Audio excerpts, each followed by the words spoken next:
Hello साहब, तिवारी जी के यहाँ से बोल रहा हूँ। अच्छा बताइए। सीए आपके, उन्होंने मेरे को बताया था कि मैं आपको थोड़ा सा फोन करके इन्फॉर्म कर दूंगा। साहब, टाइम है आपके पास? करी तो बात हुई थी तिवारी जी से मेरी, वो बता रहे थे टीडीएस वगैरह के नहीं, बारे में। टीडीएस का तो हो गया, टीडीएस का हो गया। मैं आपको सिर्फ इन्फॉर्म, अभी आपकी बुक देख रहा था मैं, तो तिवारी जी बता रहे थे सीए, वो कह रहे थे कि मैं थोड़ा सा आपको बता दूं।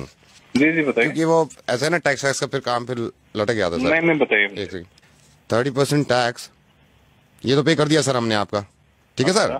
जी जी।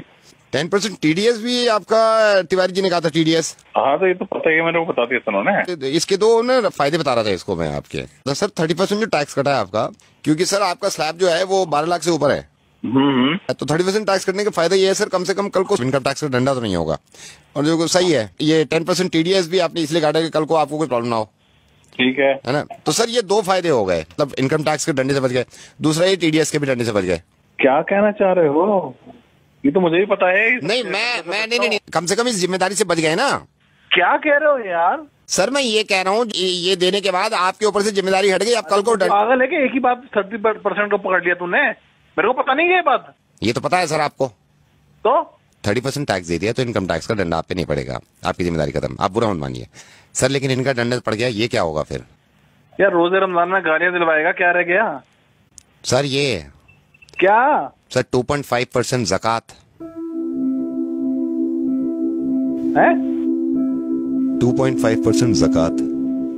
साहब मैं माजरत चाहूंगा कि रोजे में मैं आपको ज्यादा बुलवा रहा हूँ, लेकिन ये 30% टैक्स दे दिया आपने, जो कि बहुत अच्छी बात है, क्योंकि एक उसूल है हिंदुस्तान का कि आप अगर 12 लाख से ज्यादा कमाते हैं तो 30% टैक्स देंगे, और देने के बाद मुतमईन हो जाते हैं इस बात से कि अब कोई जिम्मेदारी आपकी नहीं है, ना ही किसी चीज की पेनल्टी पड़ेगी। टीडीएस दे देते हैं आप 10%, साहब 2.5%, वो भी आपकी इनकम पे नहीं, आपकी सेविंग पे, सिर्फ 2.5% ज़कात, जो कि आप नहीं देते हैं। आप बिल्कुल ये मत समझिएगा कि मैं इस चीज के लिए शर्मिंदा करना चाह रहा हूं आपको, मैं नाम तक नहीं बता रहा हूं भाई, मैं सिर्फ ये कहना चाह रहा हूं कि अगर आप इनकम टैक्स नहीं देंगे तो उससे जाती तौर पर किसी एक इंसान को परेशानी नहीं होगी, वो हमारी मुल्क की तरक्की के आड़े आता है। लेकिन अगर ज़कात नहीं देंगे, वो भी सिर्फ 2.5%, कोई ना कोई तो अल्लाह ताला ने आप में ये बात देखी होगी, सलाहियत देखी होगी कि ये एक ऐसा बंदा है मेरा जिसको मैं इतना दूं, इतना नवाजूं, और अल्लाह ताला को पूरी उम्मीद होगी देने से पहले कि ये इंशाअल्लाह उस पैसे में से ज़कात निकालेगा और उन लोगों की मदद करेगा जो मुस्तहिक हैं, जो परेशान हैं, और खास तौर से इस महीने में, जिस महीने में ज्यादा से ज्यादा निकालना चाहिए। मैं माफी चाहूंगा सबसे पहले कि मैं इस तरह आपको फोन कर रहा हूँ। मैं रेडियो मिर्ची से नवेद बोल रहा हूँ असलम भाई, और इस बात की किना मत रखिएगा दिल में, वो आपसे मोहब्बत ही करते होंगे जिन्होंने ये बताया कि आप उन्हें प्लीज समझाइए कि वो ज़कात दिया करें, क्योंकि वो भी ये चाहते हैं कि आपकी आखिरत संभल जाए। फोन मत काटिएगा, मैं छोटी सी बात आपकी इस बच्चे की कराना चाहता हूँ। मैंने फोन पे इनको होल्ड पे रखा हुआ और ये बहुत देर से इंतजार कर रहा है। मैं रेहान, जरा फिर से बताना, तुम्हारी अम्मी ने आज रोजा रखा है? नहीं रखा। रेहान क्यों नहीं रखा रोजा उन्होंने? क्योंकि मेरी अम्मी बीमार है। तो तुम्हारे अब्बू क्यों नहीं इलाज कराते तुम्हारी अम्मी का, ताकि वो रोजे रख सकें? मेरे अब्बू के पास पैसे नहीं है। ये जो बच्चा है, इनकी वालदा को कैंसर है।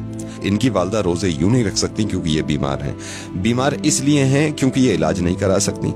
इलाज ये इसलिए नहीं करा रही क्योंकि इनके पास पैसे नहीं है। पैसे इसलिए नहीं है इनके पास भाई क्योंकि हम ज़कात नहीं देते हैं। बहुत मुमकिन था ये कि हम हॉस्पिटल के बाहर अपनी वालदा के साथ बीमार पड़े होते और हम इंतजार कर रहे होते कि कोई ज़कात दे, और इनके वालिद यहाँ बैठे होते जहां पे आप हैं, और ये अगर ज़कात ना देते और हम तक ना पहुंचती तो कैसा लगता?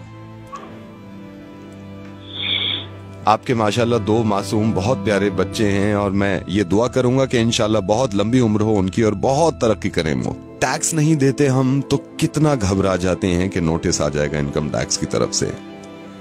ज़कात नहीं देते हम तो जिसकी माफी नहीं है और उस नोटिस का कोई बदल नहीं होगा। मैं ये नहीं कह रहा हूं कि आप किसको दें, आप जिसको सही समझे, जिसको लगे कि मुस्तहिक है, उसको ज़कात दीजिए। इंशाअल्लाह ज़कात जरूर दूंगा, और इस बच्चे को अगर जरूरत हो किसी चीज की तो मुझे जरूरत है। इस बच्चे को अब जरूरत नहीं है, इस बच्चे तक पहुंच गया, लेकिन हमारे ही हिंदुस्तान में बहुत सारे बच्चे ऐसे हैं जो इंतजार कर रहे हैं हमारी ज़कात का। अल्लाह ताला अजर दे आपको इस चीज का, आपने अपनी जिम्मेदारी पूरी करी। एक जिम्मेदारी आपकी बन जाती है, ये जो आपने सुना है इस चीज को दूसरों तक पहुंचाइएगा और यकीन मानिए इस बात का कि इतने अच्छे कौम में लोग हैं, उनके दिल इतने अच्छे हैं, कहीं ना कहीं वो या तो भूल जाते हैं या थोड़ा सा मिसगाइड हो जाते हैं। इंशाल्लाह जरूर लोग एक दूसरे की मदद करेंगे और ज़कात निकालेंगे। मैं इंशाल्लाह फिर आपसे बात करूंगा। अल्लाह हाफिज।